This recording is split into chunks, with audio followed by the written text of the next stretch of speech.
नमस्कार दोस्तों, आइए हम आपको साईं जीवन माला में आज अनमोल वचनों में से 8वां वचन बतलाने जा रही हूँ। मनुष्य के शरीर और जीवन में कभी कभी एक ऐसा प्रसंग भी आ बनता है कि उसके लिए जीना असंभव हो जाता है। मन की चंचलता से बुद्धि का संतुलन प्रायः नष्ट हो जाता है और व्यक्ति का मन तीव्रता से वैराग्य की ओर बढ़ता है।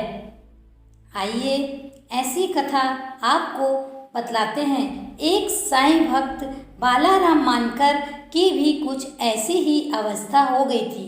उन्होंने अपनी अत्यंत प्रिया एवं सहृदय पत्नी के विरह में व्याकुल होकर उनके मन की स्थिति खिन्न हो गई और उन्होंने घर बार सभी छोड़ शिरडी में श्री साईं महाराज का आश्रय लिया।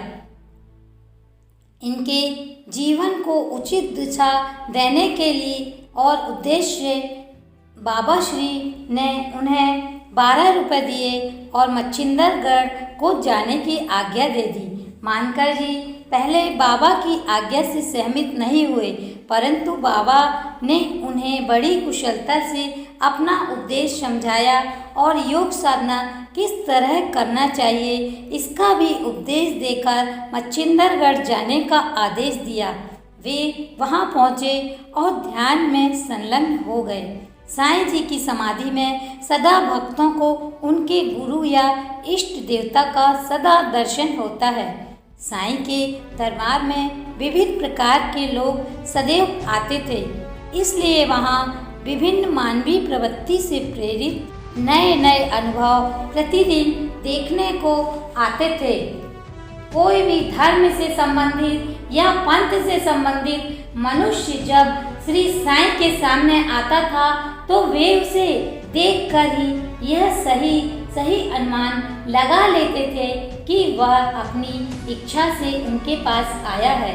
वे उन्हें उदारता पूर्वक निर्भय होकर शिरडी में रहने का आग्रह करते थे, तो किसी पर अधिक क्रोध होकर उसे भगाने के लिए दौड़ाते थे और कहते थे चले जाओ, कहते हुए उसे शिरडी से विदा कर देते थे।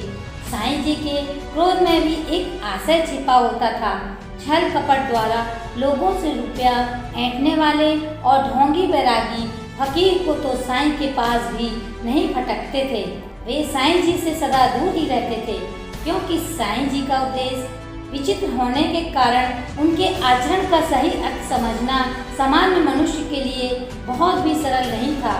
इसी दिन श्री साईं के पास दक्षिणा रूप में बहुत सा धन एकत्रित हो जाता, परंतु दूसरे दिन उनके पास एक भी पैसा नहीं रहता था। एक क्षण में बाबा अमीर तो एक क्षण में फकीर हो जाया करते थे। साईं जी की कृपा के कुछ ऐसे उदाहरण हैं। जब उन्होंने कुछ भक्तों को 50-50 या 100-100 रुपये नित्य नियम पूर्वक दिए, आशय यह है कि दक्षिणा लेने में श्री साईं बाबा का अपना उद्देश्य कुछ निराला ही होता था।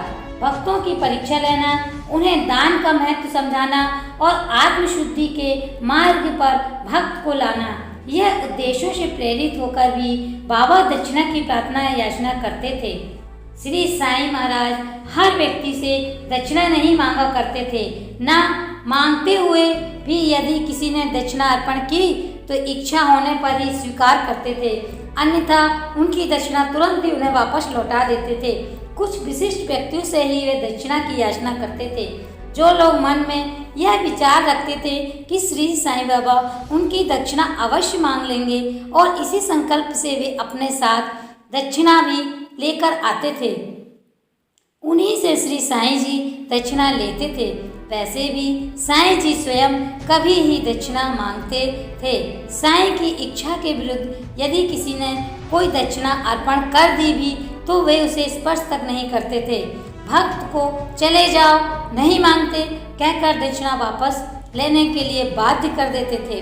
भक्त की इच्छा और मन का भाव देखकर ही श्री साईं जी पैसा मांगते थे। कभी कभी साईं जी भक्त की दक्षिणा को कुल देवता के सामने रखकर पूजा करने की आज्ञा देते थे।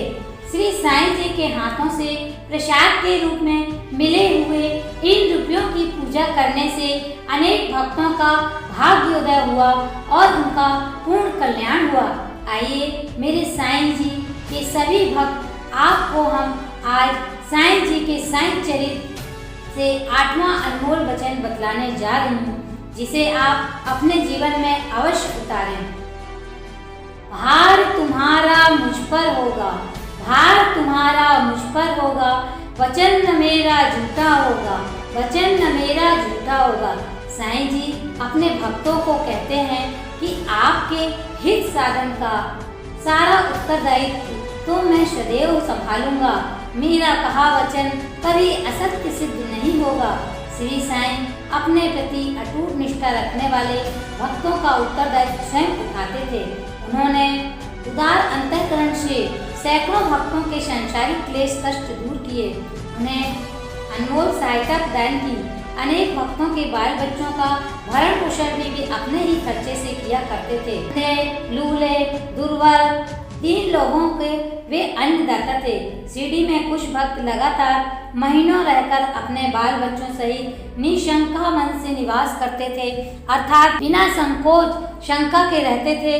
उन्हें किसी बात की चिंता नहीं करनी पड़ती थी, क्योंकि जब एक बार भक्त श्री साईं के चरणों में शरण लेता था तो श्री साईं उस भक्त का सहारा बोझ अपने कंधों पर लाद लेते थे तथा उस भक्त को वो किसी भी वस्तु की कमी का अनुभव नहीं होने देते थे।